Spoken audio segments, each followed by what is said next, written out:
చాలా మంచి కార్యక్రమం చేపడతా ఉన్నారు మన లయన్ రమేష్ గారు. నేను బాగా ఇంప్రెస్ అయినాను.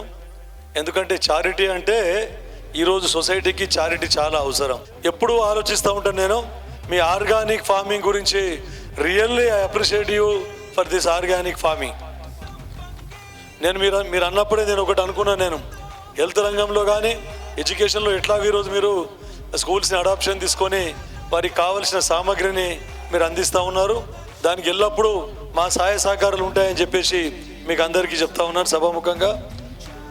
ఈ సేంద్రియ వ్యవసాయం మీద, తర్వాత వ్యవసాయ యాంత్రీకరణ టెక్నాలజీ మీద, దాని మీద ఒక రైతులకు ఒక అవగాహన సదస్సు కల్పించి వారికి అందరికీ ట్రైనింగ్ ఇవ్వాలని చెప్పేసి మన తెలంగాణ రాష్ట్రం నుండి అమెరికాలో పోయి స్థిరపడి వ్యాపార పరంగా కానీ తర్వాత ప్రొఫెషన్ పరంగా అక్కడ స్థిరపడి ఈరోజు అక్కడ నుండి ఇక్కడికి వచ్చి మన దేశానికి సేవ చేయాలి, మన రాష్ట్రానికి సేవ చేయాలి, చారిటీ చేయాలి అని చెప్పేసి అక్కడ సంపాదించిన ధనంలో కొంచెం ఇక్కడ ఫైనాన్షియల్గా ఇక్కడ ఇన్వెస్ట్ చేసి తర్వాత అందరికీ అన్ని రంగాల వారికి స్కూల్స్ అడాప్ట్ చేసిన ఒకటి కాదు, వ్యవసాయ రంగంలో కానీ తర్వాత హెల్త్ రంగంలో కానీ అన్నిట్లో కూడా వారి డబ్బును ఈ సేవాపరంగా వినియోగించి మనకు కూడా ఉపయోగపడే విధంగా కృషి చేస్తున్నందుకు నిజంగా వారి అసోసియేషన్కి నేను